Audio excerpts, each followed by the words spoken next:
Well, welcome to Nate Hendley to the TMR podcast. Thank you for joining us here today, Nate. Yeah, my pleasure. Appreciate being asked to do this. And so, Nate, you're living in Toronto. Yes, I am. And I'm going to just ask you, I know you're not a native Torontonian. Just give us a little bit of background on yourself, please. Okay, sure. I'm actually not even a native Canadian. I was born in the United States in 1966. My family immigrated to Canada when I was like 2 months old. And actually, sorry, could we take that back? I don't want to say native Canadian. It sounds kind of bad. I know, yeah. Let's do that. Sorry. Okay. You could ask me that again. So I know you're not. Sorry. I know you're not naturalized Canadian. No. I don't know. I forget. I don't know how to ask those questions anymore. No, you could say, I know you're not from Toronto. Where are you not from? Originally from Toronto. Okay. Go ahead. No, it's okay. So you were born in the U.S. Yeah, I was born in Connecticut in 1966. Emigrated with my family when I was 2 months old. Had little choice in the matter, and we settled in Waterloo, Ontario. And my father had a teaching job. He was a professor, University of Waterloo. Oh. Grew up there. Went to school at Trent University in Peterborough. Lived for a while in Guelph, Ontario, and have been in the Toronto area since 1998. So that's kind of the little geographical thumbnail. Okay, great. So basically kind of all the same area, generalized area. Yeah, more or less. And Golden Horseshoe kind of in Grand River area. So what have you been, before you became so you're now an author. You've written a number of books. Yep. How many have you written? 14. 14. Okay, great. Yeah, some of these are short, so I should mention that. They're not all like War and Peace length. Okay. So we'll get to your books in a moment. Sure. So for no author's getting rich in Canada from writing books. Well, maybe one or two are, but so what did you do for work? Sure. Well, I've been a full-time professional writer since the early 90s. I've been freelancing for the last 20 years. And generally what I do Monday to Friday, I work as a journalist. I do a lot of trade magazine and business magazine articles, profiling companies, writing about issues like satellite guidance systems for bulldozers on construction sites. And I do also some corporate writing, advertorials, editorial, that sort of thing. And have been doing some fun features for the website of TV Ontario, historical features. So that's always a lot of fun. And the crime book stuff is, I was going to say, I wouldn't quite say relaxing, but it's, it's the more fun writing, I guess you could say, the one I'd like to sink my teeth into. And a lot of that is done on weekends, weeknights, or I can squeeze in time. Obviously would love to be writing true crime all the time. But as you noted, very few Canadian authors can afford to just live off the earnings of their books. Right. So I'm happy to be a writer and happy to be sort of, doing something in the writing game. Yeah, that's great. So basically you're always writing something, either for work, always for pleasure. Exactly. That's a good way to look at it. Sure. Good. So that's nice. Do you do anything else for diversion, like when you're not writing? Well, let's see. My girlfriend and I, Jean, we love to travel. Prior to COVID, we would go. We were in Prague just prior to COVID, and we went to Iceland, which was just mind blowing. Nice. And Santa Fe, New Mexico, San Francisco, New York City, all these wonderful places. Obviously, that's been a little restricted as of late. I also enjoy off-road mountain biking as my sort of warm weather physical diversion. I play squash, and I do backcountry camping with some buddies. Wow. enjoy that. I'm actually going in a few days. Although we're this time staying in a cabin, not staying in a tent. Okay. So this is like, really living it up. Yeah. Yeah. Nice. Well, it's good to get away. Eh? Oh yeah. Oh, Yeah. So I'm living in Toronto. I lived there Mhm. for 20 some years myself, Oh, fantastic. in various different places around the GTA. Mhm. So you've lived there since you said 98, Yeah, initially I moved to North York, right? which in '96, which is now became part of Toronto in Right. '98. And then in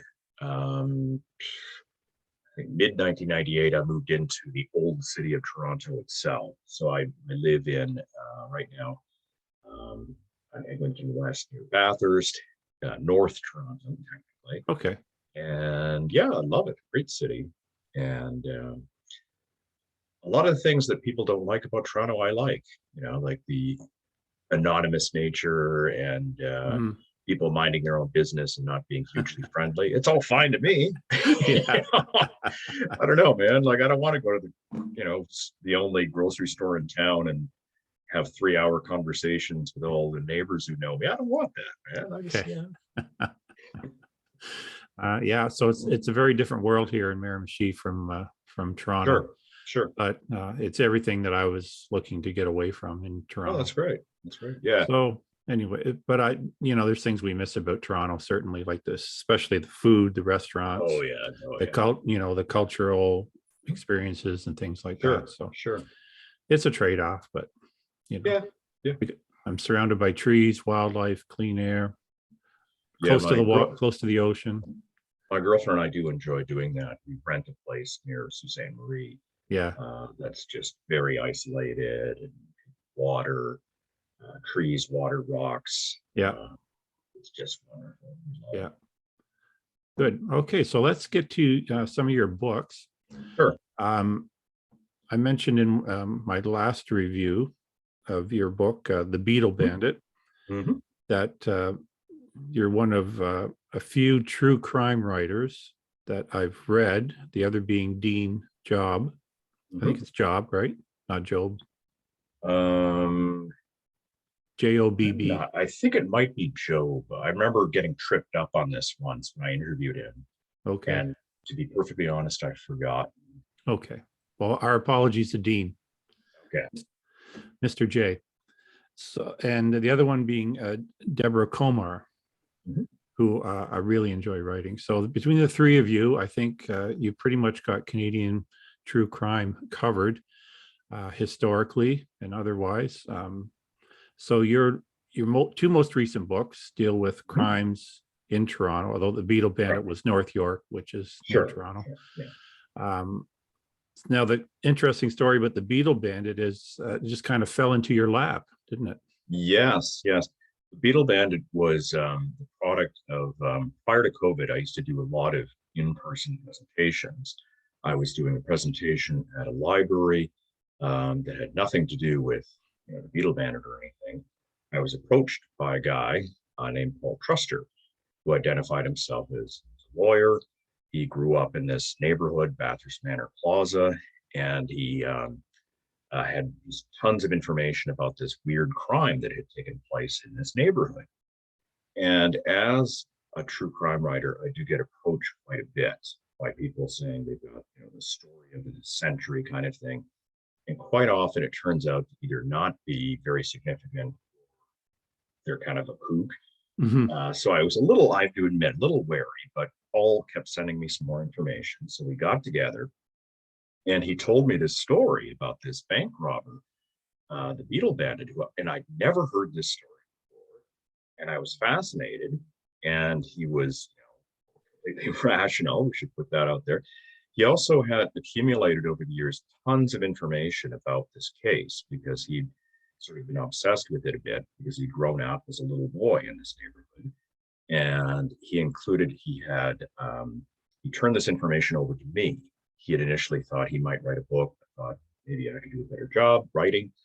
And he had, for example, complete court transcripts of this guy's trial, 1,000-page transcripts. Wow. government documents, memos, police documents, the interrogation of the Beetle Bandit, all this, the military records of the Beetle Bandit and the gentleman who killed Jack Blank. Incredible amount of research, and I augmented this with my own interviews. I managed to talk to a number of people who were involved in the case, and doing all the media, looking up all the media accounts, because this occurred, in Toronto, so it was massive front page news in all the local papers. So it was a bit of a dream come true, because I actually had so much information. It was a bit of an effort to sort of carve it down into applicable length, because you don't want to bore readers with detail, but you don't want to leave too much out. So that was a wonderful thing. And so if there's any lawyers out there who have other reams of information about other cases, let me know. But yeah, I dedicated the book to Paul, because he really did do a huge amount of the work for the research. And again, I will be perfectly honest, I'd never heard of this case before he told me. It had been huge news in the day and then just faded away, and no one else had written a book about it. And this occurred back in the early 60s, wasn't it? Mid 60s? Yeah. I'll give the super fast thumbnail sketch. Okay, A chap named Matthew Carey Smith, and he was an intelligent but troubled young man. His father was a journalist turned businessman. His mother had developed schizophrenia when he was younger. He joins the Navy, drops out of the Navy, and he just starts robbing banks in the early 60s. And he develops this revolutionary consciousness that he wants to fund a revolution. He comes up with this idea that he's going to overthrow the government, and robbing banks raises money for this. Doesn't really have an ideology. Like, he admires radical groups just because they engage in violence, but he could care less about their ideology. So July 1964, he disguises himself, puts on a Charles de Gaulle mask, Beetle wig, because the Beatles are the big thing, holds up a bank, Canadian Imperial Bank of Commerce in Bathurst Manor Plaza, with a rifle. He's leaving the bank. He steals $25,000. He's leaving. And one of the bank patrons, Jack Blank, does not want to let him go. Mr. Blank is a veteran of the Israeli and Canadian armies, and he knows that banks at the time stock revolvers. A historical note there. Banks of Canada used to stock pistols. They expected staff to use them. Yeah, that's something, I found really surprising. I did not know that. Oh yeah, no, I didn't either. And Jack gets a hold of a pistol, gets in a gunfight with the Beetle Bandit, and the Beetle Bandit kills him and takes off, and is at large for about 5 months and is captured in January 1965. That's the thumbnail sketch of the book. The whole case fueled this national debate about gun control, sanity pleas, and the death penalty. And there's also the whole issue of armed intervention from vigilantes, which obviously with events in the United States is a fairly topical issue. And I was again amazed that this had happened and had largely been forgotten. I don't know why. So I got the first opportunity to write a book about this. Yeah. And it's fascinating in the way you unravel the story. Thank you. Yeah, a good work of editing, and do you do like a storyboarding? Are you that kind of person with sticky notes all over the wall? Sticky notes, no, but I'm super into like storyboarding and plotting. I do this extensive chapter outline. I have all the details written out. I do sometimes mix stuff around. I'll come out, okay, I'm going to put this in chapter 5 instead of chapter 2 or whatever. But I do stick to pretty rigidly to a chronology and sort of a linear progression in the story. And I rarely ever try to wing it. And I try to, with this one, with the Beetle Bandit, I try to, as much as possible, to stick just with the recorded documents and the interviews I had, that there are conversations in the book, but they're all based on either court transcripts, interrogations, or police reports. Yeah. And I never once attempt to, quote, get in the head of the Beetle Bandit. I will quote from letters he wrote and comments he made in court or comments he made to police, but I don't try to pretend that I have this omniscient power and I know what he was thinking when he did Right. X, Y, Z. Because I just don't feel that's very representative. I don't feel that's a very accurate way of doing things. So, So you're not into creative nonfiction, that kind of thing. Like it's very factual, I enjoy reading creative nonfiction. I'm not too into writing it right? per se. Just because I think I'd rather just stick with what is known about the Beetle Bandit rather than going into this like 5-page thing about what he's thinking while he's in the house, Yeah. getting his guns for Mhm. the robbery and this sort of thing. Yeah.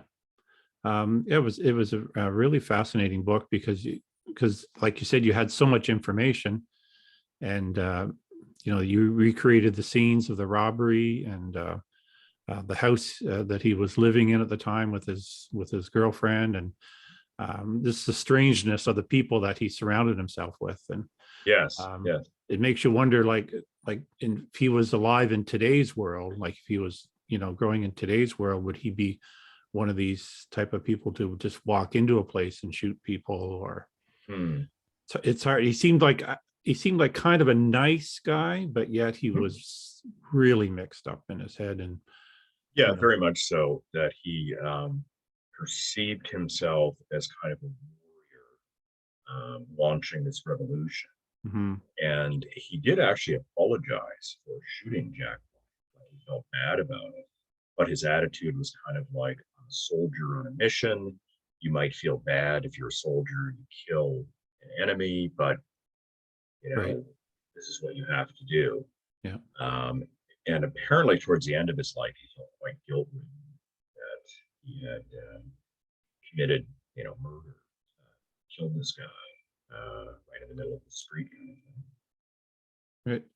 And one of the other interesting thing, and I don't want to give way too many spoiler alerts here, but well, we know how it turns out anyways, kind of. Sure, sure. But was tracking down. This is the time before ballistics and ballistic Yes, records, but tracking down the murder weapon, I guess you'd call it, exactly.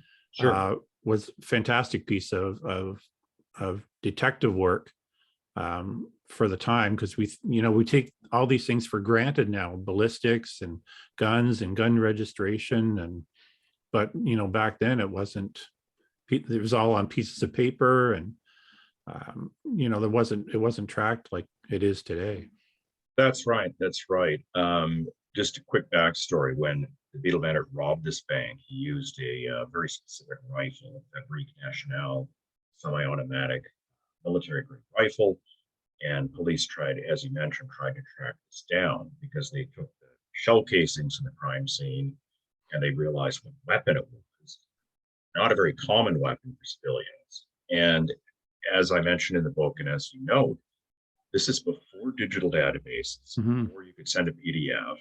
So police went to the Browning Arms Company in Montreal, who are the guys who supply this rifle, and they had to go through thousands of receipts to come up with a list of people who had purchased one of these rifles in Canada in the last few years. Mhm. And just the amount of just, you know, old fashioned, what you would call shoe leather police work that went into Yeah. this was just Mhm. astonishing. It's one reason I enjoy writing historic true crime, because you get these strange things from the past that nowadays you just plunk a few things into a computer. Yeah. You trace things pretty quickly. Back then, not so much. Right. That it was still a fairly primitive system of Yeah. tracking this stuff down. Yeah. So I think well, we're done discussing the Beetle Bandit. I want people to go out and buy it, not just listen to this podcast and think they've read it, because it is a very good book, very good. Thank you. Um, Thank you. the one that preceded it, The Boy with the Bicycle, also an excellent book about a Thank you. crime committed in Toronto at the time of the CNE. So these places, because I lived in Toronto so many years, the places are known to me, and which makes it all that much more interesting. But still, they're excellent books, and Thank you. I've enjoyed all the books of yours I've read. Thank you very much. Appreciate Um, that, James. Oh, you're welcome. So one other thing I just want to go on to, Dundurn Press, who, sorry for the cat there in the video. I'm going to come in there in a second. I'm very forgiving of cats. That's Okay, good. Dundurn Press recently picked up some of your back catalog, yes. and they kind of redesigned the covers, and they've released. Now, did any of them get updated, so to speak, or did you revise any of the texts? Or Sorry, I'm just laughing at there's a people listening can't see this. There's a giant cat tail going in front of the camera. So to answer your question, yes, I did quite a bit of updating on The Boy and the Bicycle in particular, because quite a bit had happened since the book was published. That Ron and I had done a lot of interviews, including we were interviewed on CBC Radio, which was amazing to get him some recognition. He was on the front page of his local newspaper. There were articles in CBC Online, CTV Online, and Ron also got honored at a event for the wrongfully convicted at Osgoode Hall that was conducted by the Innocence Canada, and he was, part of this, or part of they had sort of a group of people who had been wrongly convicted, and his name was read out, and they mentioned my book. So I put all that in, and there's also a few little updates, like when I wrote the book originally, there were no laws in the U.S. mandating legal counsel for interrogations with underage suspects. 2015, there'd been some changes since then. California and Illinois introduced some things, and I just had to update some stats like Toronto murder statistics, things like that. So that one had a little bit of update. Otherwise, it's all the same. And the other ones, the other ones would include Al Capone, Dutch Schultz, and a book about Steve Truscott. I went through and I might have tightened a few things that I might have been annoyed at the original version, but otherwise those ones weren't really updated. The main updating was in the bicycle. Okay, great, excellent. So that brings us to the next question then. Are you working on something now? Yeah, I have multiple ideas. I'm hesitant to give too many details other than that they're all kind of nonfiction, mostly historic, and crime oriented, though a couple of the ideas are more, I guess, history / crime kind of thing. Okay. Don't want to give too much away because here's a secret fact about me. I'm super duper superstitious. Yes. About announcing some big project and then it falls through. Right. I also don't have any contracts for these new ideas, so I have to pitch. I have to make some pitches first. But I will. Let's just say I definitely have lots of ideas for new books and want to keep writing as much as I can. Particularly like the sort of nonfiction history / crime. Hopefully you'll have a chance to review some new stuff down the road. Oh yeah, yes, love to. Yeah, so it's just, I find a fascinating topic, and there's always no shortage of material. My criteria though is I try to pick stuff that isn't too well covered already. Right. Crimes that nobody's either heard of or they've forgotten, that sort of thing. So with all that in mind, I'm envisioning putting together some kind of pitch to my publisher in the next month or so. Okay. All right. So we'll watch for that. Now, now the podcast audience can't see this, but your backdrop is a whole lot of books on nicely arranged on shelves.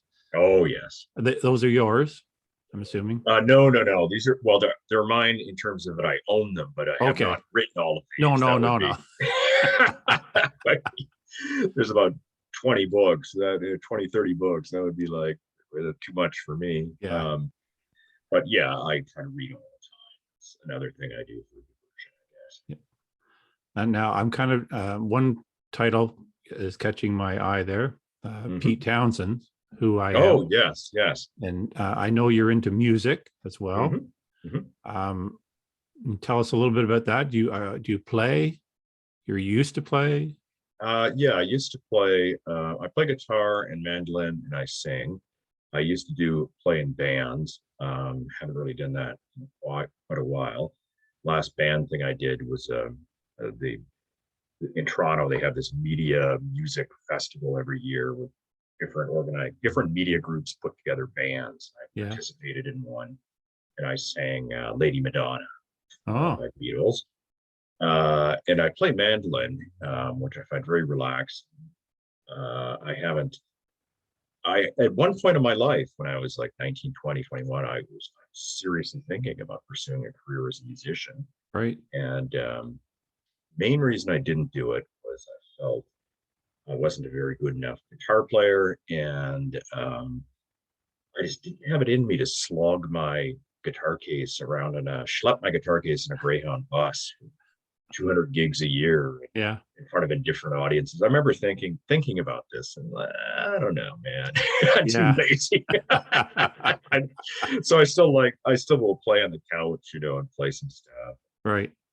entertain my girlfriend. But other than that, yeah, I don't really play in bands or anything like that. Okay. I'm going to ask one final question. This has Sure. nothing to do with books. Yep. Who's the most famous person you've ever met? Well, let's see. Famous and or interesting. Okay, well, I met Jimmy Carter, president, but that Uh-huh. was just, I was part of a press scrum, so that wasn't really too amazing. I was personally insulted by former Prime Minister Brian Mulroney. That was Ooh. my claim to fame. 1993, it was in Guelph, Ontario, and this is during for readers of ancient history out there, it was something called the Charlottetown Accord, and it's a big referendum. And I was there as a journalist, and Mulroney comes right in front of me. And I had my tape recorder, and I said, Mr. Mulroney, will you resign if this accord isn't passed? He looked me right in the eye and said, don't be stupid. Don't ask stupid questions, and moved on. And I'm holding my tape, so he knew what I was doing. And I Yeah. remember just after that being like, journalists are a bit masochistic. So I'm like, yeah, all right. Great. I was insulted by the prime minister. Oh, All wow. right. I was Yeah. really proud of that achievement. So that would probably be the, I guess, biggest brush with fame that I had. Interesting. Any musicians you've met? Any musicians I met? Let's see. I interviewed Sarah McLachlan when she Oh, was yeah. 19 or something. I don't remember much of it because unfortunately I'd had too much to drink before the interview. This is back in the day. I was a Yeah. university student. So that would be about it in terms of famous musicians. Okay. I used to review concerts for the National Post, but I didn't get a chance to actually interview any of the musicians. Ah. So that was, I would have enjoyed interviewing a few of them. Love to Oh. speak to Paul McCartney. Okay. So I'll ask. So what was the best concert you've ever seen then? Music concert? Let's see, the best music concert I've ever seen. Let's see, I saw Motorhead, Yeah. who were amazing, incredibly loud. And even louder though was this show I saw Bob Mould, who was punk band Husker Du. He formed a new band called Sugar, and I saw them in Waterloo. And also in Waterloo, I saw the Clash back in Wow. 1983, 84. And that would probably be the best concert I ever saw was the Clash. That would have been That neat. was like, oh, that was a good show. Yeah. And I was 17, so it was like, oh yeah, I'm such a rebel. Great. Well, it's nice to reminisce about some of these, old bands that are no longer around, or Yes. Yes. Back in the day when concerts cost, $5, $10, $20. Yeah. The 80s seems so far away now. Yes, they do. Yeah. Well, I want to thank you, Nate. We'll wrap this up. This has been great to have you here. Absolutely. My pleasure. Okay, and thank you. Once again, it was kind of short notice. You agreed to do this, and Yeah. appreciate it very much. So tell folks once again, your latest book is The Beetle Bandit, Mhm. a serial bank robber's deadly heist, a cross-country manhunt, and the insanity plea that shook the nation by Check it out. Nate Hendley. Yep, it's in paperback, ebook, and audiobook format. So Good. All for from your Dundurn Press. yes, indeed. Okay. Well, thank you, Nate. Have a good day. You too. Thank you very much, James. Appreciate Take this. care. Okay. Stay healthy. Bye. Bye.